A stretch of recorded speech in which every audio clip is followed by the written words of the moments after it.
Al-Hajj, surah yang ke-22. Sebelum kita pergi kepada terjemahan huraian ayat, lebih dahulu kita pergi kepada muqaddimah surah. Muqaddimah surah artinya permulaan surah ini, apa yang patut kita perbincangkan, apa yang patut kita belajar. Bagi jemaah yang tengok pimpinan Ar-Rahman, muka surat 689, Muqaddimah Suratul Hajj. Muqaddimah Suratul Hajj. Surah ini diturunkan di Madinah. Dia surah ni ada dua. Dia panggil Makkiyatun, yang turun di Mekah, yang ini sebelum hijrah. Yang kedua Madaniyatun, maknanya turun di Madinah selepas hijrah. Itu pembahagian secara umum lah. Maka surah ini dalam tafsir kita ni dia pilih Madaniyatun, Madaniyah. Dalam perbincangan secara detail sedikit, ikhtalafal ulama berbeza pandangan. Ada yang mengatakan surah ini Madaniyah, turun di Madinah. Waqila illa 4 ayat. Ada kata 4 ayat dalam surah ini Makkiyah, turun di Mekah. Ada juga pandangan kata surah ini Makkiyah kecuali beberapa ayat. Pandangan yang ketiga kata mukhtalitah, maknanya bercampur, setengah Madinah, setengah Mekah. Wallahu alam. Itu kita serah kepada pengkaji-pengkaji dalam bidang tafsir lah. Yang pentingnya, kenapa Suratul Hajj? Sebab surah ini mengandungi 78 ayat. Mengandungi 78 ayat. Dinamakan surah Al-Hajj, perihal yang berkait dengan ibadat haji. Kenapa? Sebab kerana perintah Allah Ta'ala mengenai amalan haji ada disebutkan dalam surah ini mulai dari ayat 26. Ayat 26 nanti kita baca, kita akan jumpa tentang haji. Nama dia surah Al-Hajj. Surah Al-Hajj. Dan ta'zim asy-sya'air dalam surah ini mengajar kepada kita supaya membesarkan, mengagungkan syiar agama Allah. Wa may yu'azzim sya'air Allah fa innaha min taqwal qulub.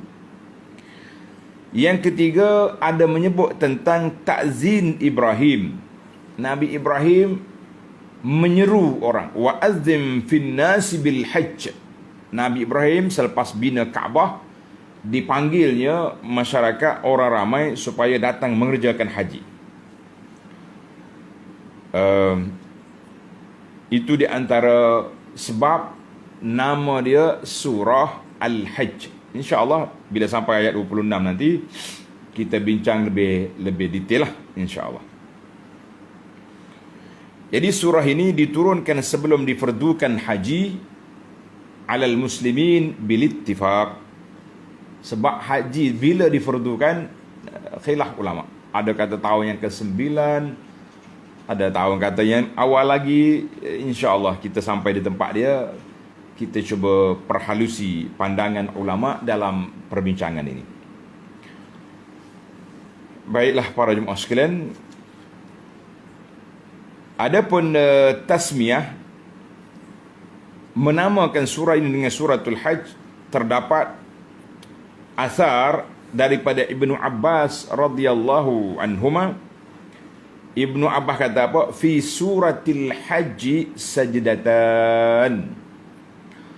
Dalam surah Al-Hajj ada 2 kali sujud tilawah. Dalam surah ini ada 2 kali sujud tilawah. Itu fakta. Awal, kemudian di akhir. Asar ini dikeluar oleh Al-Hakim dan Al-Baihaqi mauquf ala Ibn Abbas. Satu lagi asar daripada Abdullah bin Tha'labah. Abdullah bin Tha'labah. Dia kata apa? Anna Umar bin Al-Khattab radhiyallahu anhu salla bihim bil Jabiyah. Sayyidina Umar menjadi imam kepada umat Islam pada masa itu di Jabiyah. Jabiyah ni satu bandar di dalam negara Syam. Umar pergi ke sana, dia jadi imam. Faqara'a surat al-hajj. Anaknya dia sebut nama. Qara'a surat al-hajj. Fasajada fiha sajdataini. Maka dia sujud 2 kali. Sujud 2 kali. Asar ini akhrajahu Asy-Syafi'i fil wal Hakim wal Baihaqi. Baik para jemaah sekalian, kita pergi kepada di manakah sujud? Sujud yang pertama ayat 18. Hadza ajma'al ulama ala sujud fiha. Ijma' ulama mengatakan ayat 18 ni sujud tilawah. Ayat yang kedua ayat 77. Wa fiha khilaf. Ada sedikit perbincangan. Mazhab Syafi'i dan Hambali dan juga sebahagian ulama Maliki mengatakan sujud di sini. Baik para jemaah sekalian, kita masuk kepada intisari kandungan. Intisari kandungan. Tengok dalam kitab tafsir pimpinan tadilah. Adapun kelebihan surah sebagaimana kata Ibnu Abbas dan juga kata Ibnu Umar, kata Sayyidina Umar radhiyallahu anhu tadi. Kelebihan dia ada 2 kali sujud. Dia ada 2 kali sujud kan. Intisari kandungan. Tengok pimpinan. Menerangkan tentang hari akhirat, dan menarik perhatian umat manusia. Jika ada sesiapa yang menaruh syak tentang kedatangan hari kiamat, hendaklah mereka memikirkan keadaan kejadian diri mereka sendiri. Nescaya hilanglah keraguan mereka dan akan dapatlah diketahui bahawa Allah yang berkuasa menciptakan mereka pada mulanya tentulah berkuasa menghidupkan mereka semula pada hari kiamat untuk diadili dan menerima balasan. Ditegaskan pula bahawa Allah Ta'ala tetap akan menolong Nabi Muhammad sallallahu alaihi wasallam dalam alam kehidupan dunia ini untuk mengembangkan Islam dan mencapai kemenangan dan mengurniakannya dengan sebesar-besar kemuliaan di akhirat kelak. Sesiapa sahaja dari musuh-musuh Islam yang menyangka sebaliknya disebabkan hasad dengkinya, maka biarlah dia membunuh diri. Kerana segala rancangannya yang jahat tidak akan dapat menyekat pertolongan Allah kepada Rasulnya sallallahu alaihi wasallam. Kemudian Allah Ta'ala memberi amaran kepada kaum kafir musyrik yang sedang menguasai tanah suci Mekah Al-Mukarramah pada masa itu. Mana masa mula-mula Islam, Mekah memang negara dikuasai oleh Abu Jahal dengan geng-geng dia. Ia menyekat orang-orang Islam daripada mengerjakan ibadat di situ, bahawa mereka akan menerima akibat yang seburuk-buruknya, akan terima padanya. Pada ketika itu Nabi SAW sendiri bersama-sama orang-orang Islam yang datang dari Madinah Al-Munawwarah dan berhenti di Al-Hudaybiyah. Hudaybiyah ni nama satu tempat. Jarak dia lebih kurang 25 km dari Masjid Haram. Kita nak pergi ke Tan'im, ada satu sempang, dia pusing ke arah jalan Jeddah lama, nama dia Al-Hudaybiyah. Hudaybiyah sekarang ni masyhur lah. Hudaybiyah ni tempat jemaah umrah, jemaah haji Malaysia dibawa untuk berniat umrah, sebab dia di luar tanah haram, beberapa jarak je, dekat je jarak. Dan lebih masyhur lagi bagi pihak travel agent, mereka mengajak orang untuk pergi minum susu unta, itu dia panggil Hudaybiyah. Bila Nabi sampai di Hudaibiyah, tahun yang ke-6, tahun yang ke-6 Nabi kita mimpi masuk Mekah. Telah disekat oleh kaum musyrik dari masuk mengerjakan umrah di Mekah. Walaupun Nabi dah pakai ihram, tidak dibenarkan masuk. Tidak berapa lama kemudian negeri Mekah, tahun yang ke-6 disekat. Tahun yang ke-7 Nabi kita pergi Umratul Qadiyah. Tahun yang ke-8, inna fatahna laka fatham mubina. Nabi kita dapat Ramadan tahun yang ke-8, negeri Mekah telah dikuasai oleh Rasulullah sallallahu alaihi wasallam dan seluruh penduduknya memeluk Islam. Alhamdulillah. Diterangkan pula bagaimana Nabi Ibrahim alaihissalam diperintahkan mendirikan Baitullah, Kaabah di tanah suci Mekah, serta diperintahkan menyeru umat manusia mengerjakan haji di situ. Kemudian Allah Subhanahu wa taala menerangkan amalan ibadah haji dan faedah-faedahnya yang didapati oleh orang-orang yang mengerjakannya.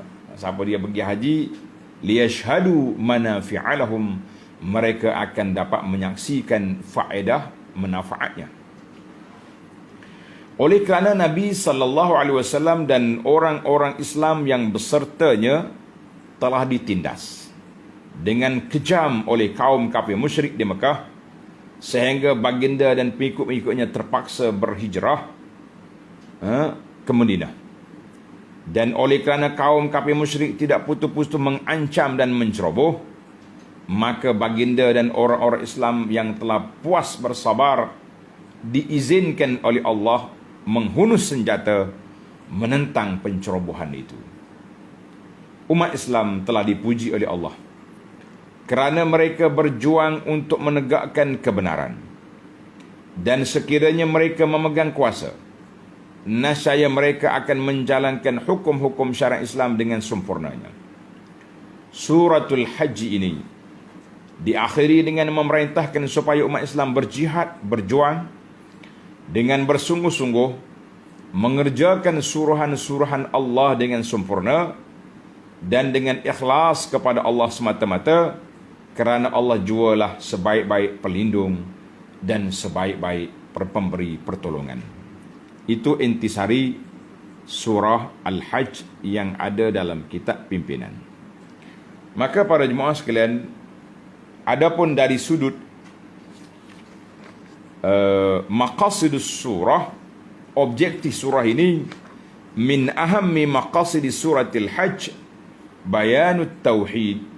Di antara maksad ataupun objektif besar dalam surah ini, iaitulah penjelasan tentang tauhid, wa iqamatul adillati alaih, menegakkan dalil untuk tauhid, wa isbatul ba'si, dan mengisbatkan kebangkitan semula pada hari kiamat.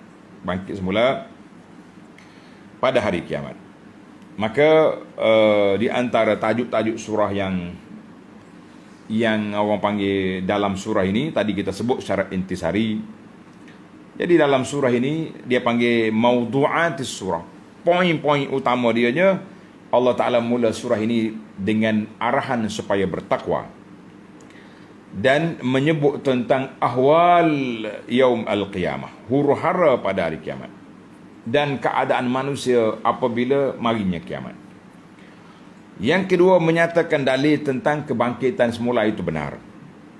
Yang ketiga, menyebut tentang jidal al-musyrikin, orang-orang kafir duduk berbantah-bantah, dan juga menyebut tentang ibadat puak-puak munafikin, bagaimana sifat mereka, bagaimana sikap mereka. Yang ketiga, yang keempat, menjelaskan hukum Allah Ta'ala di antara hambanya dan juga kata putus di antara mereka, mana setiap orang akan menerima apa yang mereka lakukan, sama ada mereka itu menyembah Allah ataupun menyembah perkara lain. Kemudian yang kelima, aqdu muqaranah. Allah Ta'ala buat perbandingan dua kumpulan yang berbantah-bantah, sekumpulan yang beriman dan sekumpulan lagi orang yang tidak beriman. Yang keenam, ayat dalam surah ini juga mencerita tentang kefarduan haji dan manfaat-manfaat haji, serta bagaimana puak kafir nak menyekat umat Islam ini daripada memasuki Masjidil Haram. Yang ketujuh, tahziru minasyirki, amaran keras daripada terjebak dengan syirik. Yang ke-8, Allah Ta'ala izin kepada orang Islam supaya berperang. Kerana itu terjadinya peperangan yang pertama, iaitulah peperangan Badar Al-Kubra pada bulan Ramadan tahun yang kedua Hijrah. Yang ke-9, Tasliyatul Rasul. Surah ini juga nak menenangkan hati Nabi tentang pendustaan yang dibuat oleh orang kafir terhadap baginda sallallahu alaihi wasallam.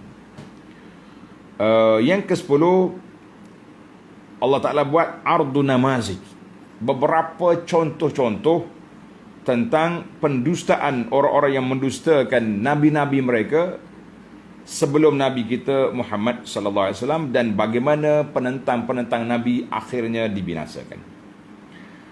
Yang ke-11, iaitulah pembentangan tentang gaya penipuan syaitan, perancangan konspirasi jahat syaitan terhadap Rasul dan Nabi-Nabi alaihimussalatu wassalam, dan Allah Ta'ala sabatkan para anbiya dalam dakwah mereka.